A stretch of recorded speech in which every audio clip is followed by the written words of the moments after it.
Hello and welcome to Two Old Gunners Talking Football.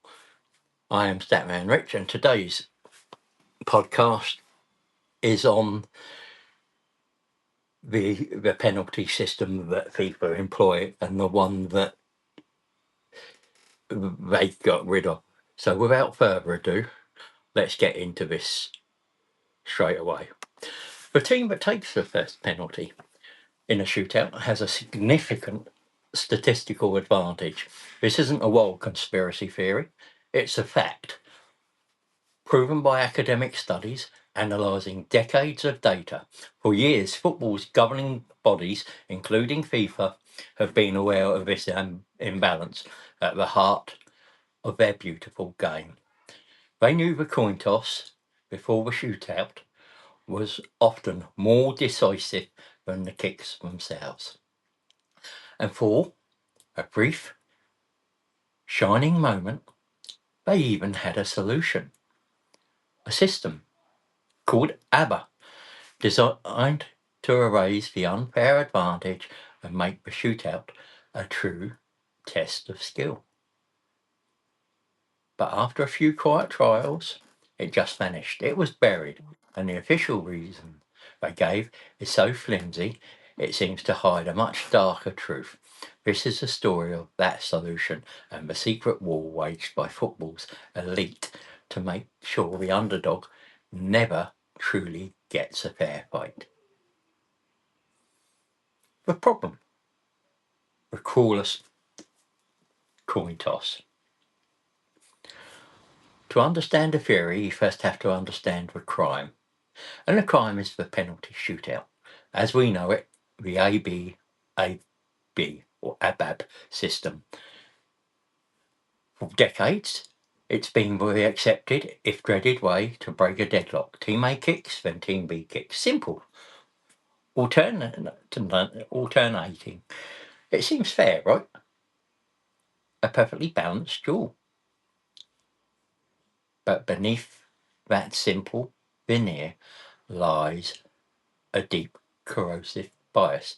Think about the psychology. Team A steps up, the weight of the world is on their shoulders, yes, but it's a proactive pressure. It's a pressure to take control. If they score, they seize the lead. The scoreboard, the stadium, the very momentum of the moment belongs to them. Now it's Team B's turn. Their challenge is completely different. They aren't kicking to take the lead. They aren't kicking to take the lead. They are just kicking to survive. They walk to that spot already behind the opponent has scored. The opponent's fans are roaring. The pressure is reactive, suffocating. It's not about glory. It's not about failing. Every single kick for the second team, assuming the first team scores, is a kick to stave off elimination. This isn't just a feeling, it's a measurable psychological phenomenon. Study after study has shown this constant trailing pressure has a tangible negative impact on the player's performance. And the data backs this up with brutal clarity. A comprehensive analysis of over 1,000 penalty shootouts found that the team kicking first wins between 55 and 60% of the time. In a sport of razor-thin margins where billions are spent for a 1 or 2% edge, the game's ultimate decider is skewed by a coin toss. That is not a playing field, it's a loaded die. One of the lines from my favourite songs. Everyone knows the dice are loaded.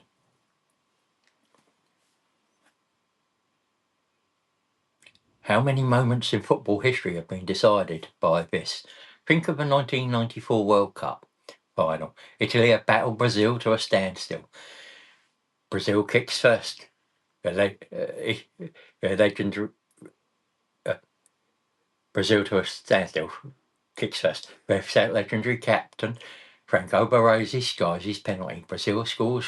From that moment on, Italy is playing catch up. Each player walking to the spot with the added weight of being behind. The pressure builds until it consumes the divine ponytail himself, Roberto Baggio, who misses the decisive kick. Was it just the pressure of a moment, or was it the amplified systemic pressure of constantly being the team that had to respond? Now let's think of our own country's haunted history, England. Uh, we have a very poor past with penalties, a nation that has produced some of the world's greatest players, repeatedly crumbling from 12 yards out. Euro 96, World Cup 98, Euro 2004, World Cup 2006, Euro 2012. A pattern of heartbreak. In many of those shootouts, they kicked second, chasing the game, facing that amplified psychological burden. We call it a curse. We blame the players' mentality. But what if we've been blaming the victims of a broken system all along? The ABAB or ABAB shootout isn't just a test of nerve, it's a test of which team is better at handling an unfair disadvantage.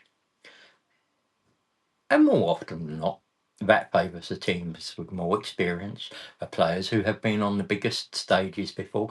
It inherently favours the giants over the giant killers.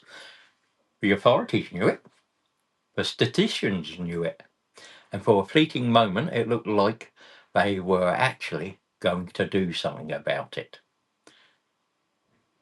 The solution that was buried, the promise of ABBA. Faced with this mountain of undeniable evidence, the International Football Association Board, or IFAB, the supposed guardians of the game's laws, finally decided to act. They knew the first kick advantage was a stain on the sport's integrity. Their solution was elegant, smart, and borrowed from another high-stakes tie-break game, tennis.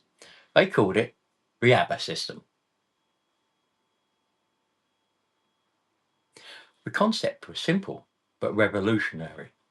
Instead of a strict AB alternating sequence, it would change the order to balance the psychological weight. It worked like this. Excuse me for a sec.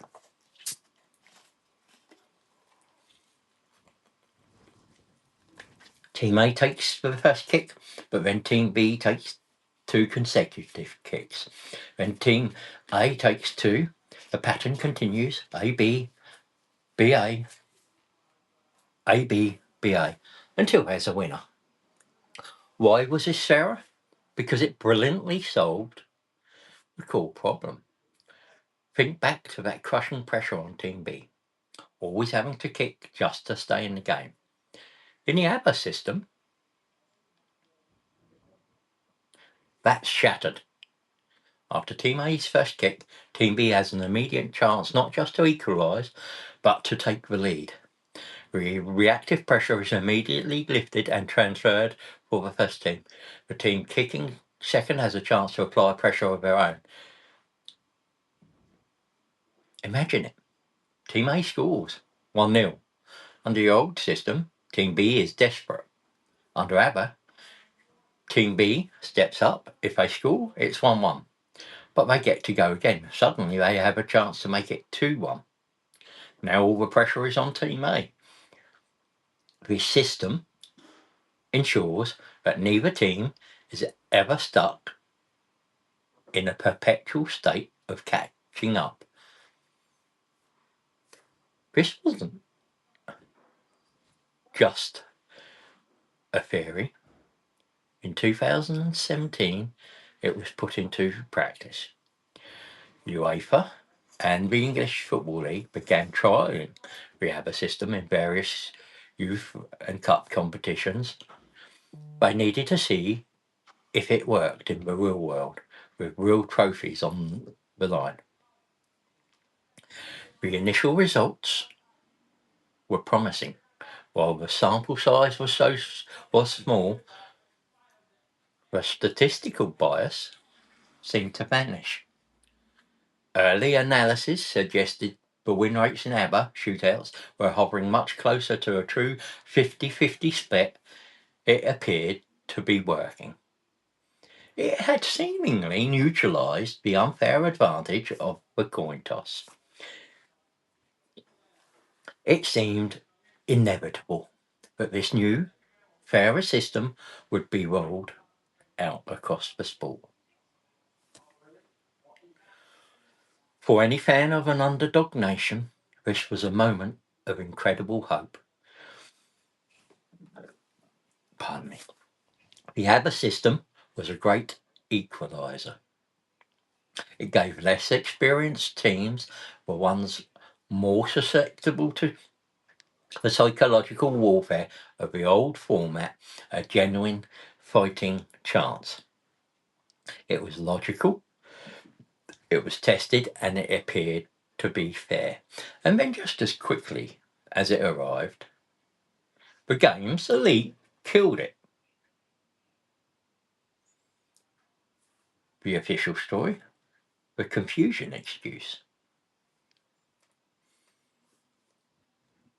After the promising trials, the footballing world waited for the official rollout. It seemed like a foregone conclusion, but the announcement that came was not the one anyone expected. In 2018, IFAB, with FIFA's backing, declared they were abandoning the ABBA system. The experiment was over. The old, biased, demonstrably unfair ABAB or ABAB system was here to stay. And the reason they gave? The official explanation, fed to the public, was that the ABBA system was too confusing. Now, let that sink in. Too confusing. The argument was that the new AB, BA, AB, BA sequence was too complex for players, referees, and most insultingly, for us, the fans in the stadium and watching at home to understand. This on its face, a deeply cynical explanation. Let's break down how weak this argument is.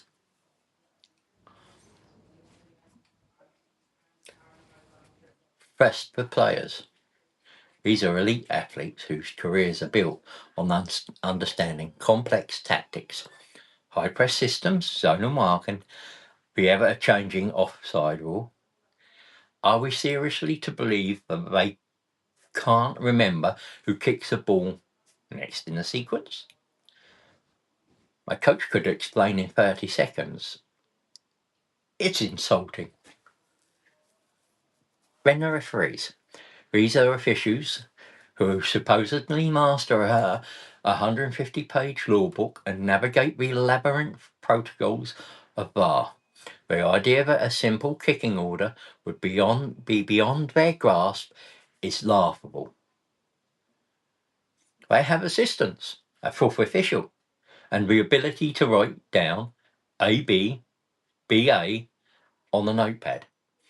The confusion argument just doesn't hold water. But the most insulting part of this excuse is the finger it points at the fans. It suggests the average supporter isn't smart enough to follow along. This is the same global fan base that debates the financial intricacies of the FFP and understands the complex permutations of the tournament group stage. Fans are not idiots. They understand the tennis tiebreak. which ABBA is based on, just fine. The notion that they'd be left scratching their heads is a transparently weak attempt to justify an unjustifiable decision. The second part of the official reason was a lack of strong support for the change. But that's a classic chicken and egg argument. How could there be a strong support for a system that was only trialled in a handful of youth and secondary cup competitions? It was never used in the World Cup, it was never used in the Champions League final. They strangled the baby in the crib and then announced it had failed to thrive. Let that sink in. The confusion excuse is a smokescreen. It's a paper-thin alibi. And when an organisation as powerful as FIFA offers an explanation that makes no logical sense, you have to ask, what are they trying to hide? If you're also questioning the official story and you believe football deserves to be fair, hit that subscribe button, because we're about to get to the heart of the matter. The theory isn't about confusion, it's about power, money, and protecting the established order.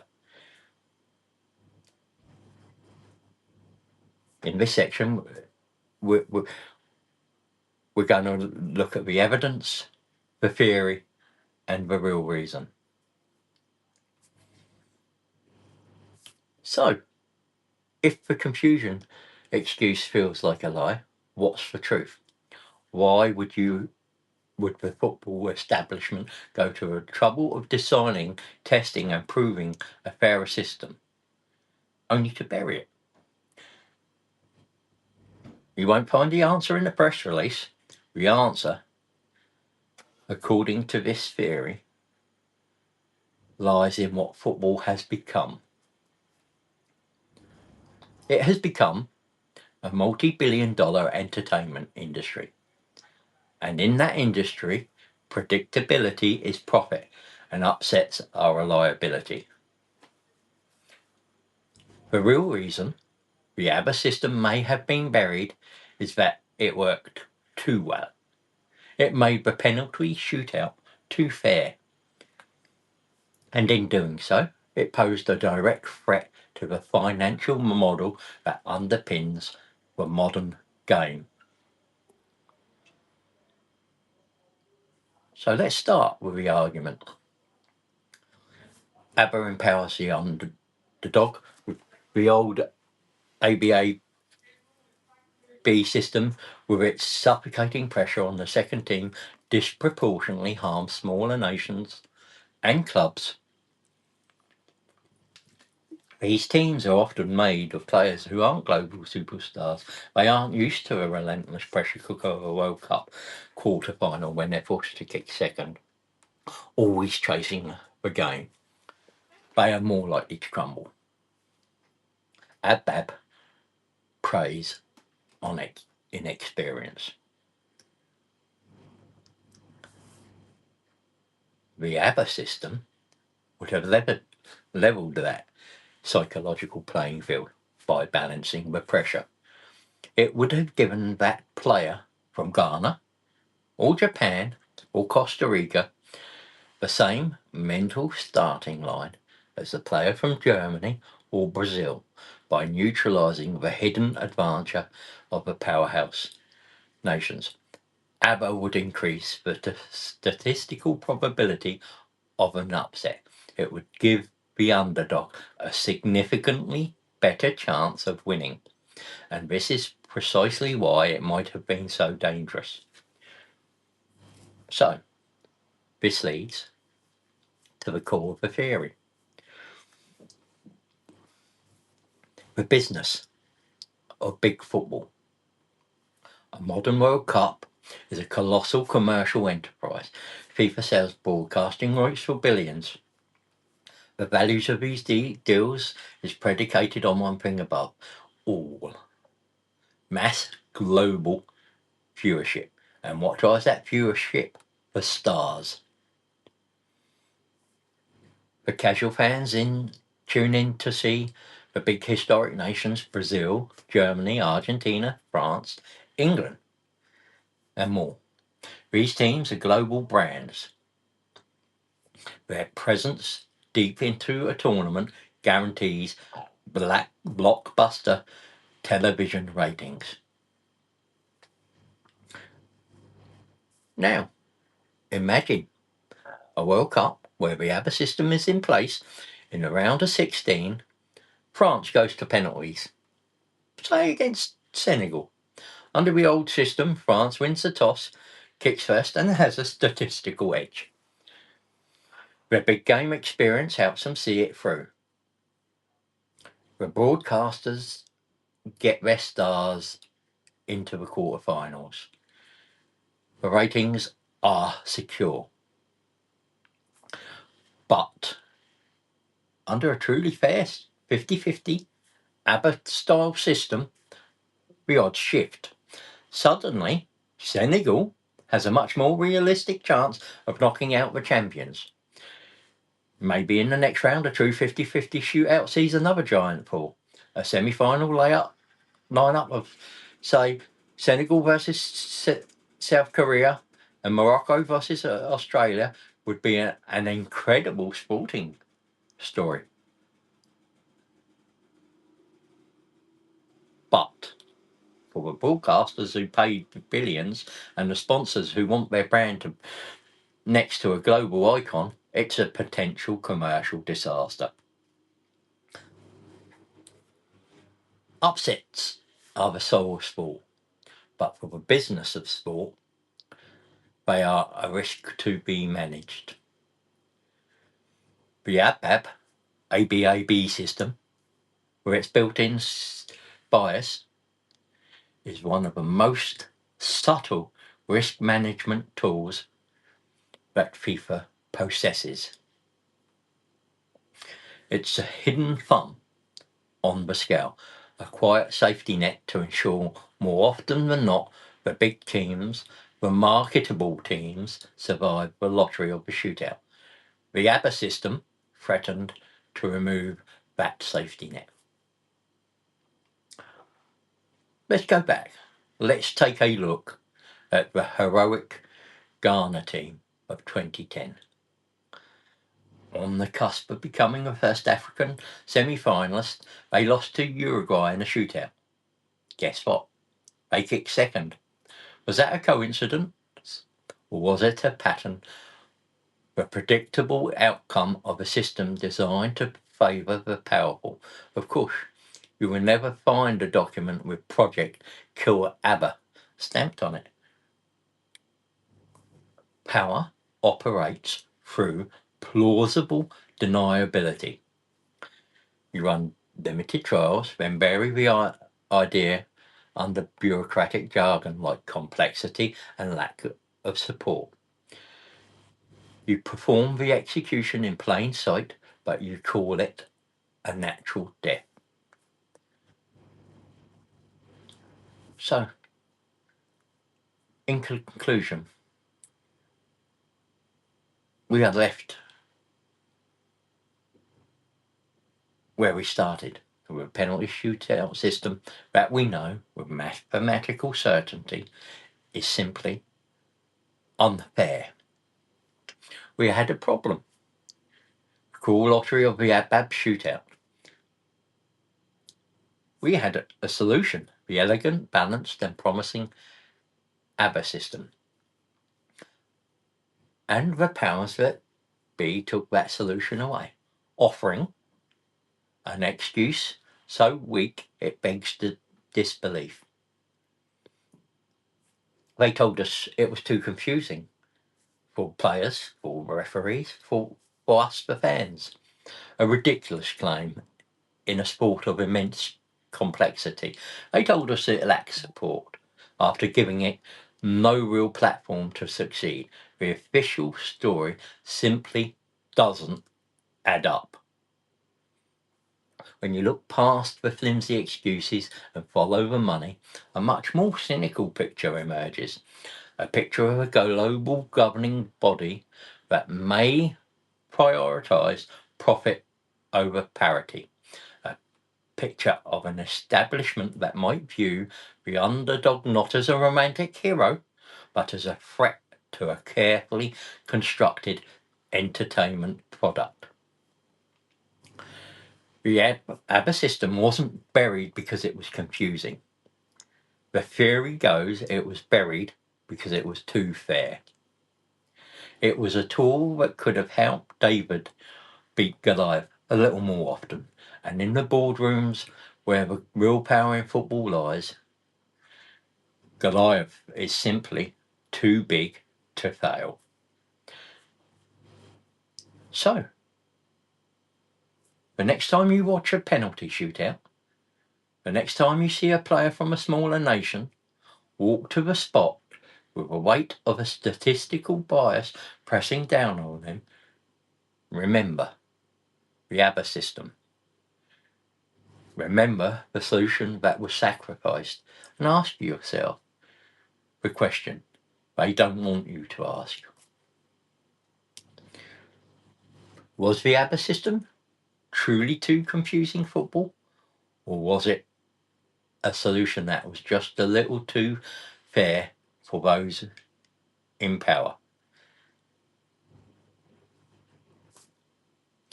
I will leave that final thought with you. Thank you for watching, and I'll see you on the next one.